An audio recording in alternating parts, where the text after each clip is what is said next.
बिस्मिल्लाहिर्रहमानिर्रहीम। अस्सलाम वालेकुम। सबसे पहले मैं शुक्रगुजार हूँ डीएसए साहब का कि मेरे चेयरमैन को कॉल करके मेरा पेपर आज पोस्टपोन ना कराते तो शायद मैं आज यहाँ पे ना बैठा होता। दूसरी बात यह है कि मुख्तसर चीज़ों की तरफ हम जाएंगे। ज्यूरी पैनल की तरफ से हम शुक्रगुजार हैं इन चीज़ों के। क्रिटिक के लिए बाकी लोग आएंगे। मेरी पुरानी तकरीर है, मैं सिर्फ कुछ पैराग्राफ ही उसके शेयर करूँगा क्योंकि ये उससे बड़ी आजमाइश है जब मुनसिफी के बाद आप बुलाएं कि आप तकरीर करें। शायद मैं अपने मवाद के साथ इंसाफ ना कर सकूं, लेकिन मैं पूरी कोशिश करूंगा कि आप लोगों को पसंद आए। तकरीर का उन्वान है कि हिला के रख दिया।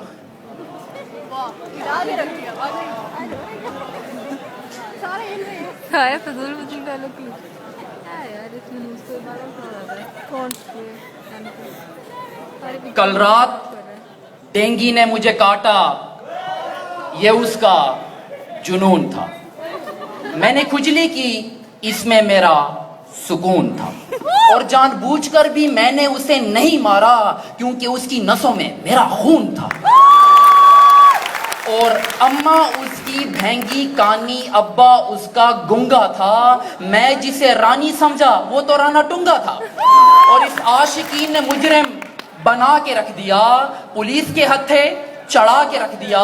उन्होंने पैंट में छोड़े चूहे, पांचे किए बंद और फिर हिला के रख दिया। तो मेरे मोना लीजा जैसे हसीन भाइयों और कोंडा लीजा जैसी संगीन बहनों,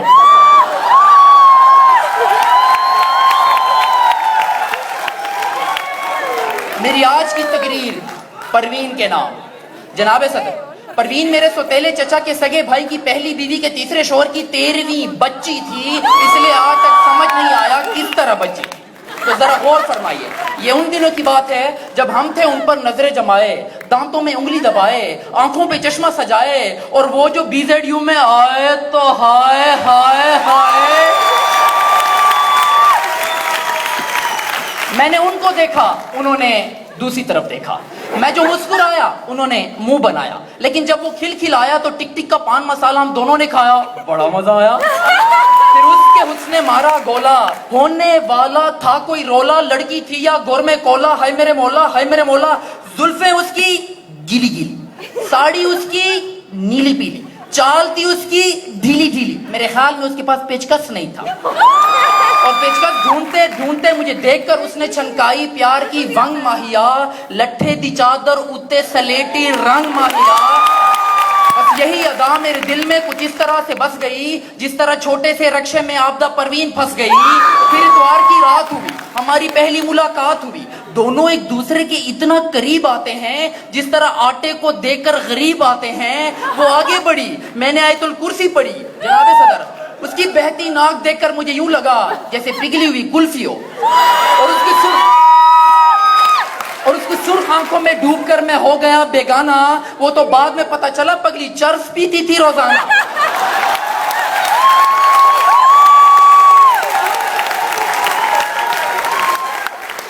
मैं बोला, मेरी जुल्फों को नरमी से छू लो वरना पापी छू लो, पापी छू लो। वो बोली, नीला पीला रंग न कर पप्पू यार, तंग न कर।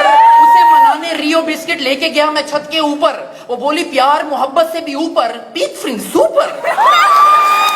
और अब न वो इकरार करती है न वो इनकार करती है, मेरे ही सपनों में आके फारूक साहब से प्यार करती है।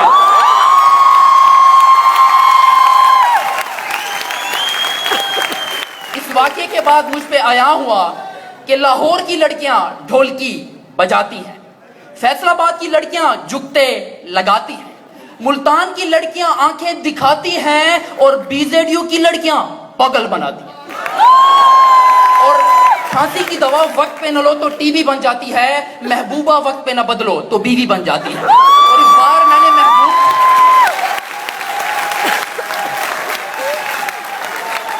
और इस बार मैंने महबूब की बजाय जमाने को बदलने की ठानी। मगर मुझे देखकर हुई हैरानी कि बज़ाहिर तो लैपटॉप देने वाले मेरिट नवाज नजर आते हैं, पर करप्शन के मामले में ये तो शाहबाज नजर आते हैं। मौलाना साहब को खान साहब का जीन्स में नमाज पढ़ना नाजायज लगता है क्योंकि जीन्स खुद पहने में रुकावट उनका अपना साइज लगता है। जो लोग ठेकेदारों को भी 10% कमीशन देने पर मना लेते हैं तो हालात जिंदगी उन्हें सदर पाकिस्तान बना देते हैं। गैर मुल्की फंड लेकर अफवाज की हालत को संगीन रखना है तो अलिफ बे पे यकीन रखना है। सस्ती रोटी स्कीम में 22 अरब की करप्शन कारनामा खास है। साबका वजीर तालीम FA किए बगैर BA पास है और बच्चे 2 ही अच्छे या फैमिली प्लानिंग की चॉइस है। फिर 2 साशे के मुताबिक हफ्ते में 2 छुट्टियां आबादी बढ़ने का बायस है। ऊपर से हो जाती है गैस की बहरानी, पेट्रोल की गिरानी। तो सुन के अपने मुल्क की दर्द भरी कहानी मैं बैतुल खला में बैठ गया, मैं खाना समझकर लोटे का पानी पी गया पैमाना समझकर। जनाब सदर, इस मुआशी नाइंसाफी के बाद मैंने छोड़ दिया अपनी मोहब्बत परवीन को, तरजीह दी इकबाल के शाहीन को। सबसे पहला बसेरा किया पहाड़ों की चट्टानों पे, पर फायरिंग करके भगा दिया बनारस के पठानों ने। फिर जिंदगी की भीड़ में कुछ इस तरह से खो गए, पता ही नहीं चला आलू 80 रुपए किलो हो गए। और वसी होने लगा मेरा नॉलेज तो मैंने दाखिला ले लिया फार्मेसी कॉलेज। और यहाँ पर आने के बाद मुझ पे आया हुआ इस मुआशरे में कोई लड़की खांसे तो सुघड़पन, लड़का खांसे तो दमे का मरीज। क्लास में लड़का सवाल पूछे तो ओछा, लड़की पूछे ओ अच्छा। लड़की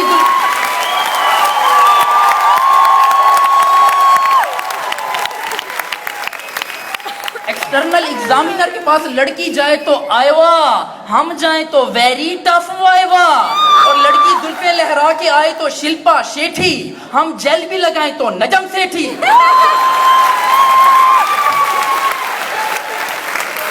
और लड़की कैट वॉक करे तो हक, हम करें तो मर्दानगी पे शक। हकीकत तो यह है कि औरत के मुकाबले में मर्द हमेशा ज्यादा खूबसूरत होता है। यकीन नहीं आता तो मुर्गे को देख लो, शेर को देख लो, मोर को देख लो या फिर इस वसीम बिलोर को देख लो।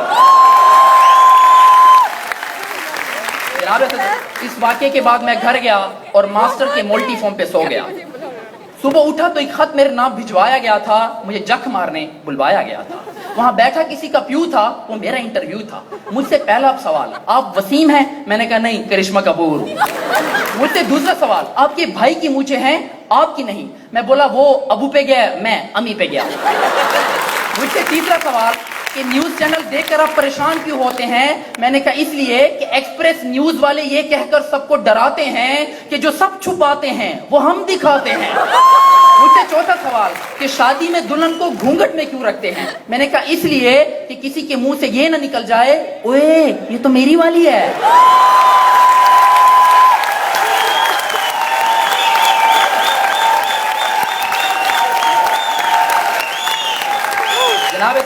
वो सारे का सारा अमला मेरी बातों से हो गया कमला।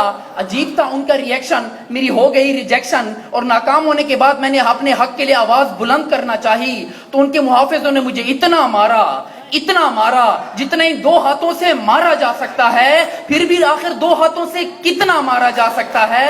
और मार खाने के बाद मैंने उनकी बात को इतना ताड़ा, इतना ताड़ा जितना इन 2 आंखों से ताड़ा जा सकता है। फिर भी आखिर 2 आंखों से कितना ताड़ा जा सकता है?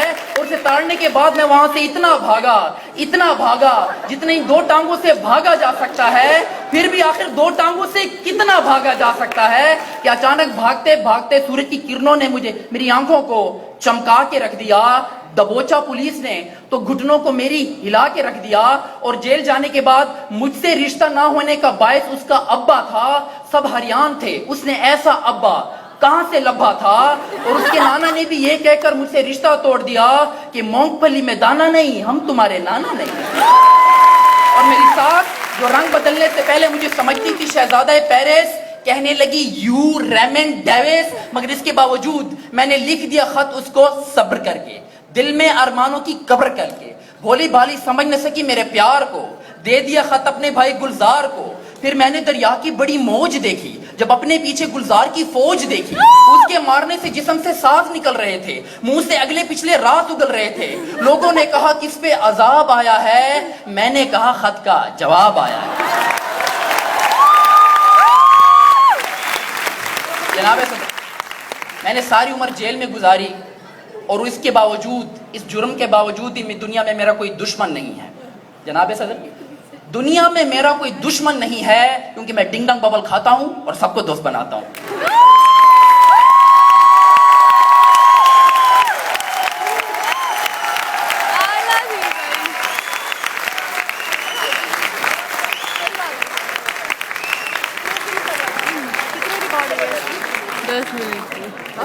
So thank you so much for honoring us with your